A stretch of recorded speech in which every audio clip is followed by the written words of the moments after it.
नमस्कार, आप देख रहे हैं एफिडेविट। मैं हूं दीक्षा। आइए डालते हैं शहर और आसपास की प्रमुख गतिविधियों पर एक नजर।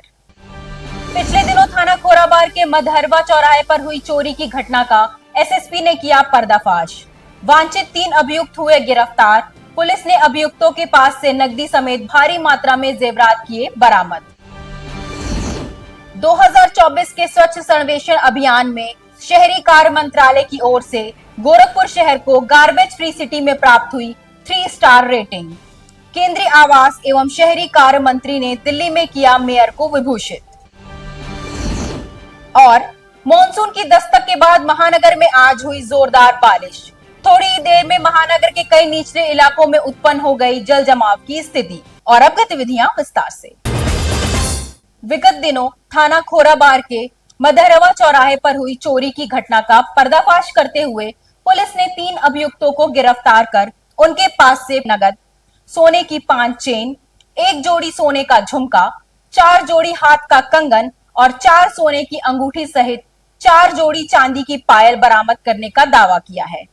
साथ ही 1 स्कूटी और 3 अदद मोबाइल भी अभियुक्तों के पास से बरामद किए गए हैं। इस बात की जानकारी एसएसपी राजकरण नैयर ने एक पत्रकार वार्ता में दी है। थाना क्षेत्र जंगा में 29-30 की रात में एक चोरी की घटना हुई थी, जिसमें काफी संख्या में आभूषण जो है घर से चोरी हुए थे। उसी एक क्रम में थाना जंगा की टीम, हमारी सर्विलांस और एंटी थेफ्ट की टीम लगी हुई थी और इसी क्रम में आज की पीसी है हमारी टीम्स को इसमें सफलता हासिल हुई है और घटना में जो भी संलिप्त 3 चोर थे, तीनों को गिरफ्तार करते हुए इनके द्वारा चुराए गए सभी आभूषण, 100% सोने और चांदी के जो आभूषण जिनकी कीमत लगभग 12 लाख रुपए है, उनको बरामद किया है और सभी अभियुक्तों को गिरफ्तार कर इनके पास से स्कूटी, कुछ मोबाइल फोन अन्य बरामद किए गए हैं। इनको न्यायिक हिरासत में भेजा जा रहा है। इसके संबंध में बताना चाहेंगे कि जो चोरी है बिल्कुल ब्लाइंड केस था हम लोगों के लिए। जो घर के वादी है उस समय घर से बाहर गए हुए थे। कुछ समय के लिए जब वह घर वापस आए तो उनके द्वारा देखा गया कि घर में घुस के किसी के द्वारा घर में चोरी की घटना कर ली गई है। कोई हमारे पास क्लू नहीं था, तो लगातार हमारी टेक्निकल और हमारी मैनुअल सर्विलांस और टेक्निकल मैनुअल इंफॉर्मेशन और टेक्निकल सूचना जो हमको एकत्रित हुई, उनके बेसिस पे लगातार काम करते हुए हमारी टीम फाइनली जीरो इन की, जिसके चलते हम इन अपराधियों तक पहुंचे। 2024 के स्वच्छ सर्वेक्षण अभियान में शहरी कार्य मंत्रालय की ओर से गोरखपुर शहर को गार्बेज फ्री सिटी में 3 स्टार रेटिंग प्राप्त हुई।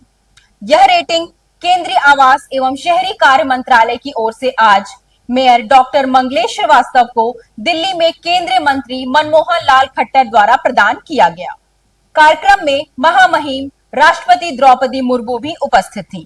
गोरखपुर में पूर्व के मदिरा दुकानों के अनुज्ञापियों के सिक्योरिटी मनी वापस का कार्य आरंभ हो गया है। इस बात की जानकारी एडीएम एफआर विनीत कुमार ने देते हुए बताया कि 2024-25 तक के मदिरा दुकानों के अनुज्ञापियों की जमा धनराशि वापस की जानी है।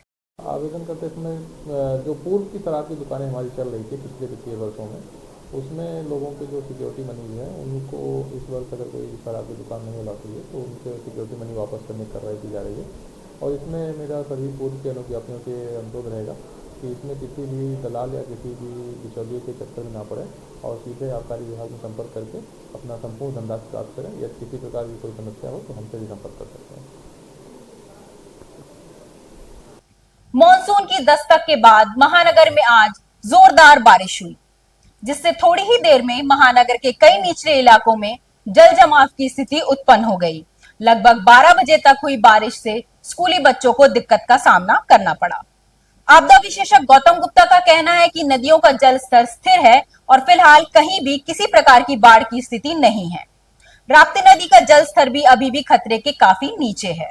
आईएमडी द्वारा जो अलर्ट जारी किया गया है वो पूरे संपूर्ण अपने पूर्वांचल क्षेत्र को लेकर के किया गया है और अभी आगामी दिनों में भी इसी प्रकार वर्षा होने की संभावना व्यक्त की गई है। विशेष रूप से आज के लिए ये अलर्ट जारी हुआ था, लेकिन येलो जोन में रखा गया है कुछ क्षेत्रों को, तो ये संभावित है कि इस क्षेत्र में भी वर्षा होगी और वर्षा होने के दृष्टिगत सभी डिपार्टमेंट्स को अलर्ट किया गया है। लगातार कंट्रोल रूम के माध्यम से जो भी कहीं भी कोई घटनाएं हो रही है उसको तुरंत संज्ञान में दिया जा रहा है और संबंधित विभाग को उसके संबंध में अवगत कराया जा रहा है। साथ ही नदियों की भी प्रॉपर मॉनिटरिंग की जा रही है।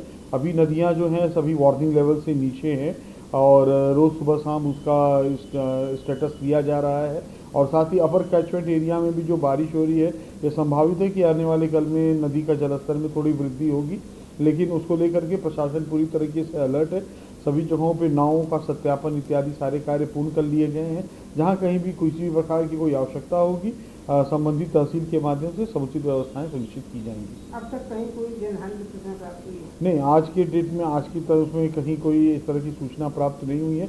विगत दिनों जो जनहानि हुई थी उसके क्रम में जो उनके वारिसान हैं उनको माननीय मुख्यमंत्री जी के दिशा निर्देशानुसार राज्य आपदा मोचक निधि गाइडलाइन के अनुरूप उन्हें 4-4 लाख रुपए की आर्थिक सहायता प्रदान की जा रही है। जनपद कोषागार से सीधे लाभार्थी के खाते में उक्त धनराशि को हस्तांतरित किया जा रहा है। पूर्वोत्तर रेलवे के बुड़वल से गोंडा कचहरी के बीच चौथी रेल लाइन बिछाए जाने का मार्ग प्रशस्त हो गया है। सीपीआरओ पंकज सिंह ने बताया कि पूर्वोत्तर रेलवे के इंफ्रास्ट्रक्चर को और अधिक मजबूत बनाया जा रहा है। पूर्वोत्तर रेलवे पर काफ़ी तेज़ी से इंफ्रास्ट्रक्चर का विस्तार हो रहा है, विकास हो रहा है। पहले छोटी लाइन हुआ करती थी, बड़ी लाइन हो गई, फिर डबलिंग, पूरा मेन लाइन आप देखेंगे पूरा डबल हो गया। जहाँ छोटे मोटे खंड बाकी थे उसको भी पूरा किया गया विगत वर्षों में। अभी तीसरी लाइन का कार्य भी तेज़ी से चल रहा है। चाहे वो गोरखपुर से देखेंगे तो गोरखपुर से कुसमी के बीच में ऑलरेडी तीसरी लाइन कमीशन है, जिस पे ट्रेनें चल रही हैं। छपरा कचहरी के बीच में तीसरी लाइन कमीशन है। गोंडा कचहरी से लेकर करनैलगंज और घाघरा घाट तक तीसरी लाइन कमीशन है। और अब वो नया दौर आ गया है जब चौथी लाइन भी बिछना पूर्वोत्तर रेलवे में शुरू होगा, क्योंकि पूर्वोत्तर रेलवे पर पहली चौथी लाइन जो रेलखंड है उसकी मंजूरी मिल गई है, उस पर स्वीकृति मिल गई है। बुड़वल से गोंडा कचहरी के बीच में पहली चौथी लाइन बनाई जाएगी और यह है इसकी लेंथ, अगर लंबाई की बात करें तो कुल लंबाई 55.75 किलोमीटर है।